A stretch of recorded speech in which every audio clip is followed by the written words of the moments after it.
Sí, su pregunta es muy útil y no es nada adelantada. Siempre hay que adelantarse a las circunstancias y nosotros así hemos visto toda esta epidemia. Nos adelantamos a la fase, nos adelantamos con el alertamiento temprano el 3 de enero, a la fase de preparación, nos adelantamos a la fase 1, a la fase 2, a la fase 3 y ahora naturalmente nos estamos adelantando a los escenarios de lo que técnicamente llamamos desconfinamiento, el regreso a la nueva normalidad.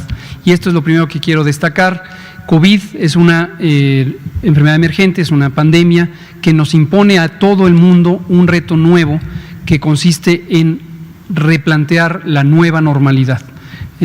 Hay muchos elementos todavía por definir, no solamente de lo que hacen los gobiernos, sino de cómo se va a comportar la enfermedad. Hace unos pocos días, en una entrevista que me hicieron, mencioné algo que aquí he mencionado varias veces. No hay ninguna garantía de que los países no puedan tener un retorno de la enfermedad. ¿Por qué razón? Porque en la medida en que hay enfermedad, infecciones, contagios en el resto del mundo, siempre puede regresar a un país, excepto que alcancemos un elemento que técnicamente se llama inmunidad de rebaño, que aquí también le hemos comentado.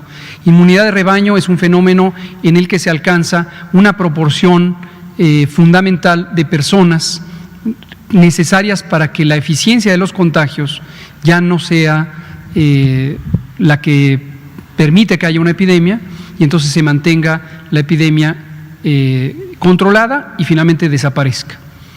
Interesantemente, esta inmunidad de rebaño quiere decir que no se necesita que todas las personas de un país sean inmunes, basta una proporción. Ahora, cuando las enfermedades son muy transmisibles, que es el caso de COVID, ya dije, su número básico de reproducción es alrededor de 2.5 a 2.6 o 7, según distintas estimaciones. Se necesita aproximadamente 60 al 65% de la población que haya sido inmune. Ahora, un elemento esperanzador en México y en el mundo es que tenemos muy probablemente una proporción muy importante de personas asintomáticas que se infectan, deseablemente desarrollarán inmunidad. Cuando uso la palabra deseable es por lo que también hemos comentado aquí varias veces de que aún no existe toda la certidumbre científica de que la inmunidad va a ser efectiva, protectora, etcétera. Pero asumiendo que así sea, en la medida en que haya muchas personas infectadas, también muchos casos, también aquí esto es algo que comentamos casi cada día, tenemos una gran cantidad de casos, lo sabemos muy bien, de casos con síntomas leves, a quienes les hemos pedido quédate en casa, quédate en casa. No necesitamos que estén en los consultorios y en las salas de espera, porque eso lo que va a hacer es que sean fuentes de contagio. Entonces, desde que empezó la fase 2, se acordarán, dijimos, quédate en casa y es también las personas con síntomas leves con bajo riesgo de complicarse. ¿Cuántas son?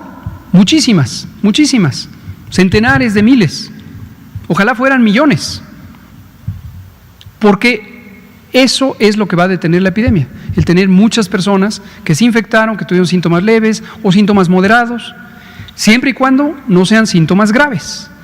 Y también hemos dicho aquí repetidamente, el 100% de las personas que tengan factores de riesgo o que presenten síntomas graves deben ir al hospital y el 100% se contabilizan por la vigilancia de acuerdo a lo que hemos venido platicando.